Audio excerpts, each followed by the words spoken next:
Well, if you were tuned in to the England-Croatia game on Optus Sport last night, you would have seen our next guest on your TV and amongst the rowdy English fans. He's now the host of the ABC Grandstand Football Podcast, but he's been a long-time football journalist here in Australia. His name's Daniel Garb.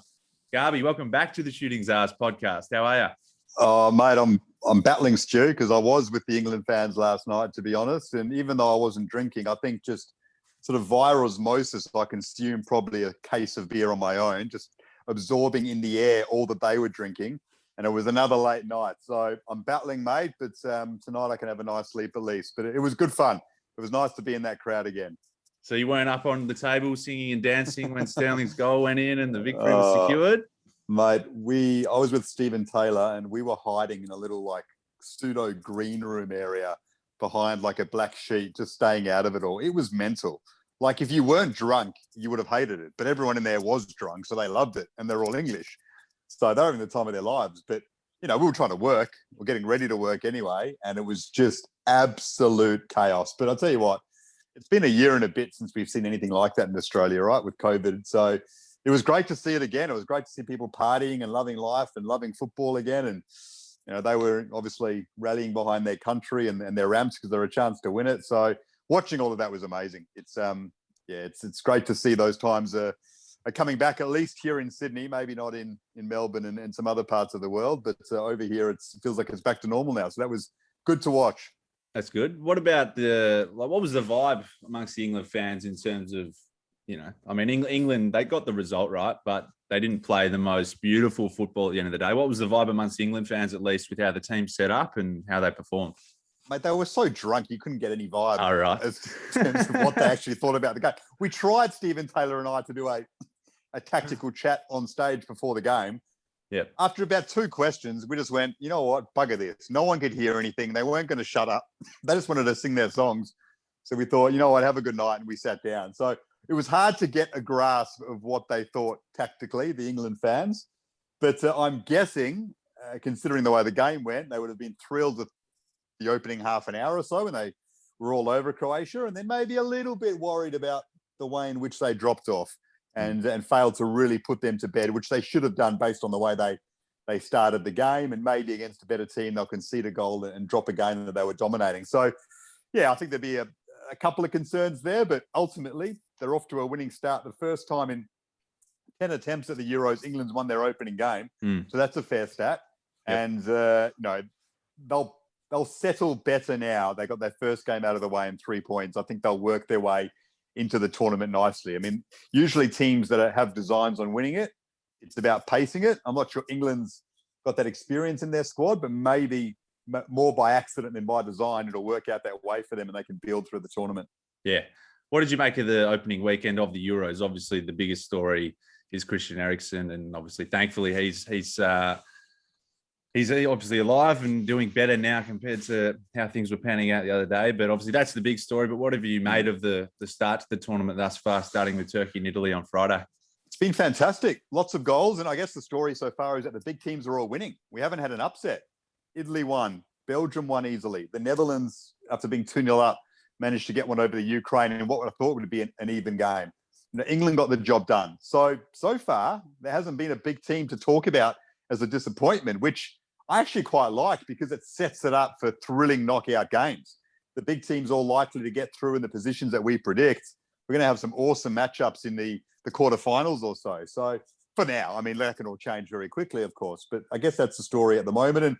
And it's been really exciting football. And the Euros are always like that. For me, it's the best standard of football the world produces. Like the World Cup is the biggest tournament, but you have some weaker teams and you have different styles of football clashing sometimes, you know, an African team against a European team, and it's a different style of play that sometimes cancels each other out. When European nations go against each other, it's more often than not the same style, and it just produces exciting football. The standard of teams are so high, and we're seeing that already. It's fantastic. I love the way Italy played. I thought they were vibrant, energetic, aggressive. Fantastic to watch that.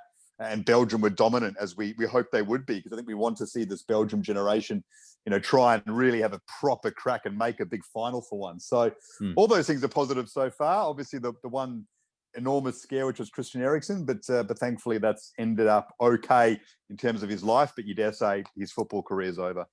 Yeah, that's I suppose the sad takeaway with the Christian Eriksen thing. Obviously, we've seen Fabrice Muamba. That's happened in the past as well. So let's hope that he can get back on the pitch, but we'll have to obviously wait and see. On that, who's your tip for the Euros then? What do you think? Who do you reckon will take it out? I'm still on France. I'm looking forward to their game with Germany in a couple of days' time at the time of recording. I think it's interesting to see with France because playing a big team early, it doesn't allow them to work their way into the tournament, which I think they would like to do, which they did at the last World Cup. Remember, they played Australia and we took it to them, but they were probably playing in second gear a little bit and trying to work their way through it, which is normal for teams to try and do when they have a chance of winning it all. But they can't afford to do that against Germany, even though they're a better team, and they can't afford to do that against Portugal. So they've got to be at their best from the off. That'll be exciting to watch. And I think it'll help them really click into gear. Doesn't mean they peak too early, potentially. Who knows? But France is still my tip. I just think if N'Golo Kanté is at his best, which I imagine he will be, their defense gets an extra second or two to settle. He's that good.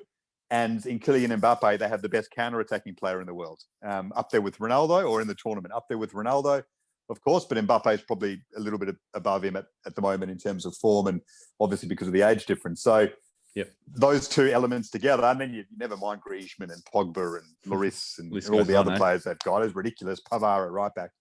Those two, two of the best players in the world in their position, and I think that will be the difference. But it's such a competitive, even tournament. So Portugal, Belgium, and Italy are the three other teams that I really like, and the signs are pretty good from England as well so far. Yeah, the France-Germany game shaping up to be the game of the tournament thus far, at least. All right, yeah, that's the Euros. Obviously, will be going on for the next month or so, but putting the lens back on Australia now, obviously it's been a massive week in Australian football from a coaching perspective. Obviously, you got Joe Montemurro going to Juventus Women, and of course, Ange Postecoglou to Celtic, possibly the biggest story from a coaching perspective, at least. What have you made of those appointments? And yeah, give us your thoughts on those two. Yeah, I mean, Joe Montemurro is a great story. He's done a great job to get to Europe and did really well with Arsenal, and now gets to manage a club that he loves dearly in Juventus. So just incredible that he's entrusted with such a powerful name in world football. And yeah, it's fantastic. And we'll wait and see where he goes from there. Is it the Matildas after that? Does he get another national team job? Does he stay with a club like Juventus for a long period of time? I mean, the women's game is growing so rapidly, and it's hard to pick which country is going to develop the most. Like Spain has come out of nowhere apparently in the last 2-3 years, and now they're an unbelievable team. Does he go to Real Madrid or Barcelona next? I mean, there's all these possibilities from where he is right now, which is great. But Ange is just an unfathomable achievement. Like, if he was a big name player, like a Premier League star or something like that as a player, then you could understand it a little bit more because he's got the name. This is a guy who only played in the NSL. To work your way up from that purely through coaching and make it to a club like Celtic from Australia, it's just unfathomable. Yeah. So we're so proud of him, I think, as Australians. And then we're so hopeful that he does well, and we're confident that he'll do well because we know how brilliant he is and how successful he's been in the past and how that's likely to translate into Scotland. And then we're excited for the future, both for him, what it means. I mean, he'll view Celtic as an avenue as much as he wants to do well there, and it's an incredibly difficult job, and the pressure that comes with it's enormous. You'll know that if he does do well, the Premier League is next. And that is just, a mammoth stage, as we know. And what that means for Australia in coaching, but in all areas is big too. So it's our final frontier as a football nation, and he's the man to lead us through it. So we can't wait to watch the ride, and to watch him win over some of the naysayers will be great. There's some naive people who, don't have a broad enough mind in football, and I can see Ange just winning them over, and that's going to be great to watch. And yeah, it's he's done us all proud, and now we get to watch the journey, and I think we'll be thrilled by it. Yeah, it's going to, I suppose, put the lens back on Australian football in many ways in Europe, which is obviously a positive. But if we're going up against, you're a Liverpool Mountie, we're going up against Stevie G at Rangers. Who are you going to be rooting for this year in that battle? No, Ange a million times over. I love what Steven Gerrard's done. It's been great to watch him manage like that. And it's not so much the success he's having. I think what people enjoy is how classy he is in the role. I think we saw the same with Frank Lampard. You know, they're a new age of footballer that's come through, and the way in which they speak, I think it really connects with people, even if they're talking about a club that doesn't resonate with you. So he's been super impressive, and you know, obviously the Liverpool job's something he covets, but when he makes the call to say I've got the confidence to do that, will be interesting. And now he goes up against Ange. Look, I don't think there'll be much byplay between them. You know, Stevie G doesn't really get involved in that stuff. Ange doesn't get involved. But old firm derbies create enormous passion. And there are moments when Ange is fired up. And I'm sure that will bring out the passion in Stevie Gerrard as well. So if they do go head-to-head on a couple of occasions and things get fiery, well, it'll be great to watch our boy go up against one of the legends of the world game. But we're in the Aussie corner all the way. As much as I'm a Liverpool fan, it's Ange a million times over. And he's a big Liverpool fan as well. So, you know, it'll be interesting for him to go up against Steven Gerrard, but he won't be overwhelmed by that one bit. And there's been some Aussies linked to Celtic naturally recently. Obviously, from a player's perspective, you've got Matty Ryan. I heard you on your podcast, the Grandstand Football Podcast today, talking about that. You said it would be a dream move for both parties. Yeah, I think it would work out. I guess the only concern is, I mean, firstly, does Celtic want it that badly? Does Ange want it that badly? If he does, let's say he wants Matt Ryan, it does work out for both. Matt may be interested in giving it a real crack at Arsenal. The word is that they want him on a permanent deal.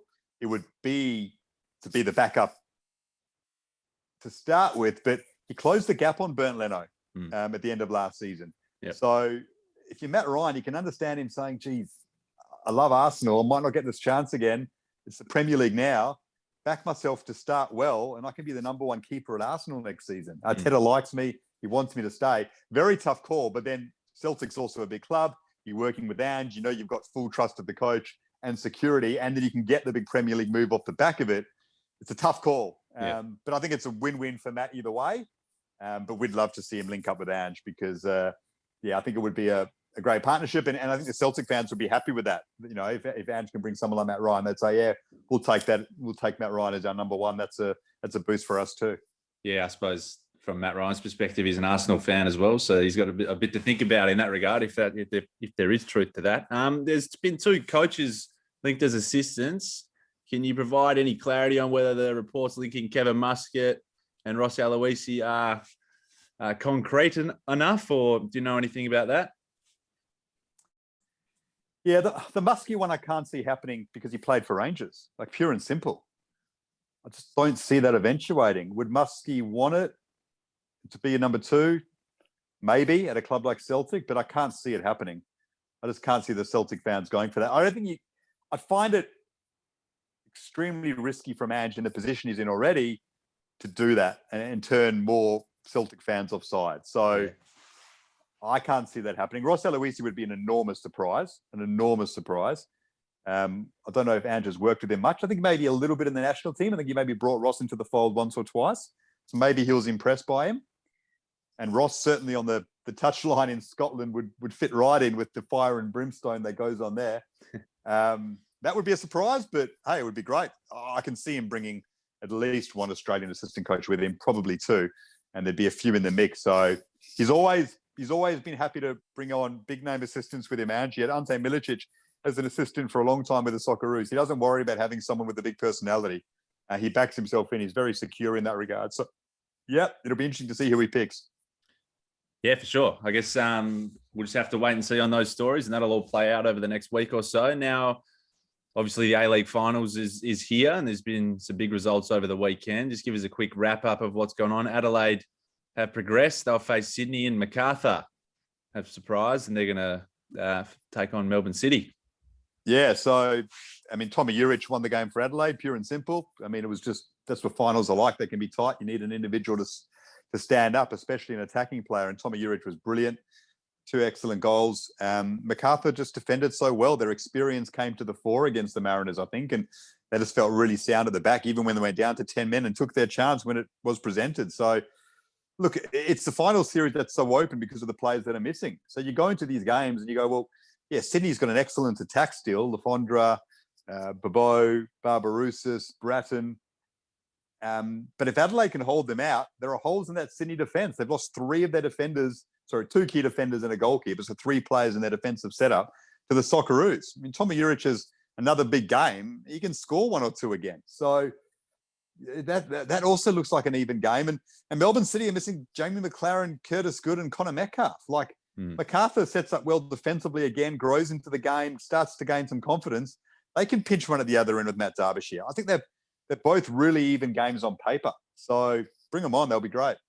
Do you think is that something that maybe Football Australia needs to look at to avoid next time? Because you don't really want your best domestic players not playing in the biggest domestic games for the sake of the national team, do you? I mean, it's been a thing in Australian football for a number of years now, but will that get revisited and maybe revamped, do you think? Yeah, but you got to take into account the oddities of the last year and a bit, and it's all COVID affected. Yep. So, we got a World Cup in 18 months and we're still in the first phase of qualifying. They've got to rush these games out. They've got to get them completed, and then we've got to start phase 2. So there isn't much time date-wise to get around it. The A-League season was rejigged. It just clashed.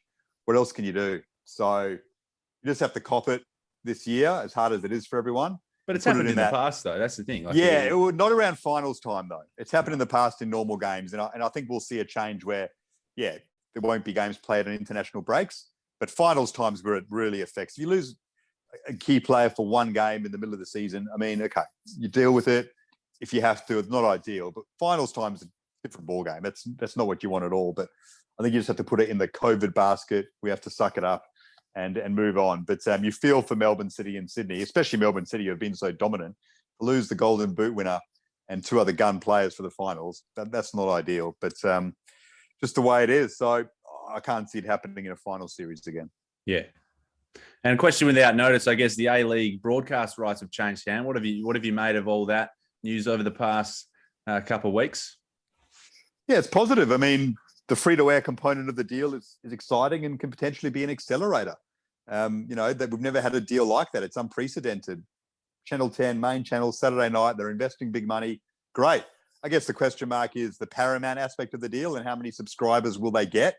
How many people will watch the other games? But that's the onus is on the league and the clubs to promote things really strongly and win people over and get them to subscribe and bring in the odd marquee player if they can and have a glitz and glamour marketing campaign to go with it. All these things that they promised they would do, let's see them do it now. It would be great. I mean, ultimately, the financials of the deal are very sound, and that underpins the future of the league. And this time last year, to be honest, we didn't know if there would be a financial deal for the league that would be sound. So that's reassuring. And there's a possibility there that it will grow off the back of the free-to-air aspect. So we should be excited by that.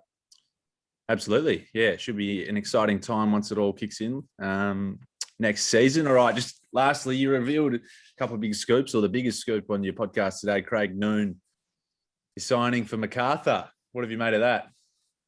Huge deal for them. I mean, they've brought in 2 of the best players this season in Ulysses De Villa and now Craig Noon, maybe Danny De Silva as well. They're going to be some sort of team. They're not holding back. I think Noon's a fabulous player, and he's been unbelievable this season. And so when Melbourne City signed Matthew Leckie, you thought there could be a player to go. Leckie, Naboot, McLaren, Noon, they're all too good to be sitting on the bench, any of them. So you thought, geez, something's got to give here. And it will be Craig Noon. I mean, he signed a 2-year deal. He's agreed to terms with MacArthur, and they play each other this weekend. So I'm not sure they're all too happy with me bringing up the story now, but that's the way it goes. We'll wait and see what reaction Melbourne City have and how Craig Noon lines up against his future employer. I'm sure he'll be very professional and put in a big shift. No one would expect it to be any other way, but it's a little subplot going into the game now. Just making your mark. That's good. Gary Hooper, you mentioned today, was potentially going to go back to Wellington. Yeah, well, he's left his club in India, so there's talks with Wellington to bring him back. What does that mean for Tomer Hemed? I think they might lose him. He's been really good. His second half of the season, he was as good as any striker. He was as good as McLaren. He was brilliant. So where does he go? There'll be some interest from overseas. I think there's some interest from some Australian clubs. Hard to see him staying at Wellington because the money on offer at other clubs is better. But if they bring back Gary Hooper, then they cover that reasonably well. My understanding is the talks there and there's some interest. So, yeah, that'd be a good one for Wellington if they do lose Tomer Hemed. And Jason Davidson has been frozen out at Ulsan Hyundai, it seems, and he's on his way back to the victory under former coach Tony Popovich. Yeah, my mail is he'll sign with them. They've let Adama Traore go, so they've got a spot available at left back. And it looks like Jason Davidson will move there. So he did really well under Popper at the Perth Glory. So Popper actually obviously trusts him. At a favourite in Korea, and like many players now, with COVID still impacting the way we live, I just want to get back to Australia. It's just much easier here. Being in Asia is tough. So just get back here and try and live a normal life for the next year or so while all this nonsense is going on. And Jason, he's in the same boat as Matthew Leckie. He's asked to come back because of that. Yeah, Alex Grant may have other ideas. He's loving life up in Pohang, he tells me. So anyway, Garby, we'll leave it there. You've had a big couple of days, mate. Appreciate you coming on the podcast for the second time. No worries. Thanks, Stu. All the best, mate.